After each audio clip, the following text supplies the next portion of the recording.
Hello દોસ્તો, ઘણા time પછી આપણે આ વ્લોગ મૂકીએ છીએ.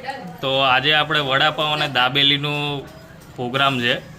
તો દાબેલી માટે આ મસાલો તૈયાર થઈ રહ્યો છે. આમાં આપણે બાફેલા બટેકા અને કચ્છીનો દાબેલીનો મસાલો જે આવે છે એ ડાયરેક્ટલી એડ કર્યો છે. મિક્સઅપ થઈ જાય છે, તમે જુઓ છો. એની અંદર આપણે દાડમના દાણા નાખશું અને આ જોઈ શકો છો મસાલા સિંગ, જે ભાલની કહેવાય ને પ્રખ્યાત મસાલા સિંગ, એ પ્રખ્યાત ભાલની મસાલા સિંગ છે આપણે પાસે. એને આપણે આ દાબેલીના મસાલામાં એડ કરશું. ને અહીંયા તમે જોઈ શકો છો આપણે વડાપાઉં માટે જે વડા બનાવવાના હોય, બટેકાના વડા, એ અહીંયા બનાવીને મૂક્યા છે. એને આપણે ચણાના લોટમાં ડીપ કરશું. આ જોઈ શકો છો તમે, ચણાના લોટનું બેટર છે. તો ચણાના લોટમાં ડીપ કરીને પછી એને આપણે ડીપ ફ્રાય કરશું તેલમાં અને વડા બનાવશું વડાપાઉં માટે. અને અહીંયા જોઈ શકો છો આપણે વડાપાઉંની લસણવાળી ચટણી બરાબર એ બનાવી રહ્યા છીએ. અહીંયા તેલ આપણું આવી ગયું છે અને હવે આપણે લસણની ચટણી એમાં બનાવશું. આપણે લસણ તેલમાં નાખી દીધું છે. હવે મસ્ત મજાનું લસણ અંદર ફ્રાય થઈ રહ્યું છે અને એમાં આપણે હવે ચટણી એડ કરશું. આપણે ચટણી એડ કરી દીધી છે હવે અને આને મસ્ત રીતે મિક્સ કરી દઈશું. આજનો પ્રોગ્રામ આપણા માસીના ઘરે છે.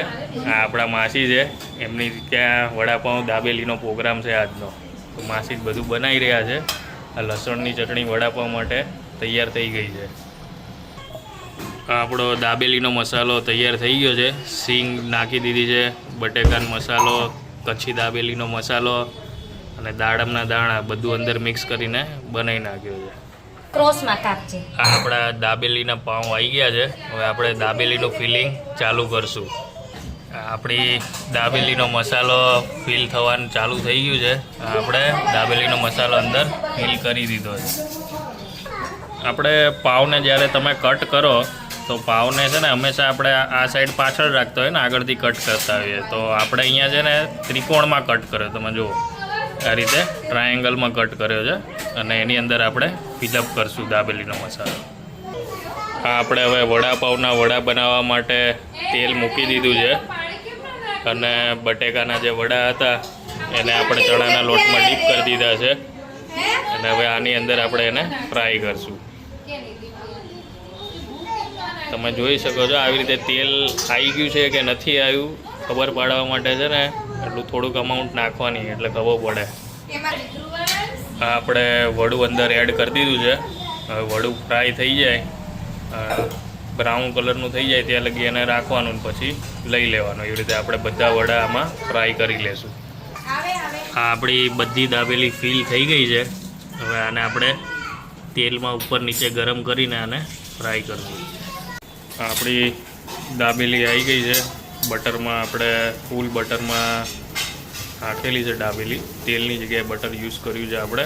તમે જોઈ શકો છો ફૂલ્લી બટર છે અને બટરવાળી દાબેલી આપણે બનાવું. દાબેલી થઈ ગઈ આપણી તૈયાર. વડાપાઉં લઈ લીધું છે.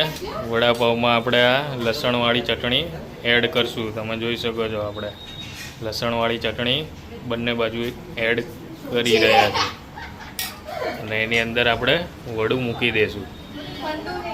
વડું મૂક્યા પછી એને બટરમાં આપણે શેકી લેશું. આપણે બટર નાખી દીધું છે. આ બટર એકદમ ગરમ થઈ ગયું છે.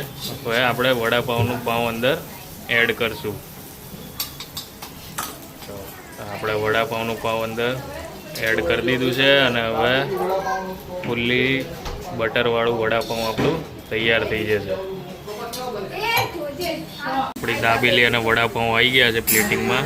અને આપણે સોસ છે અને છાશ પણ રાખી છે. તો મસ્ત મજાની છે. તમે પણ ઘરે એકવાર બનાવો અને ટ્રાય કરો.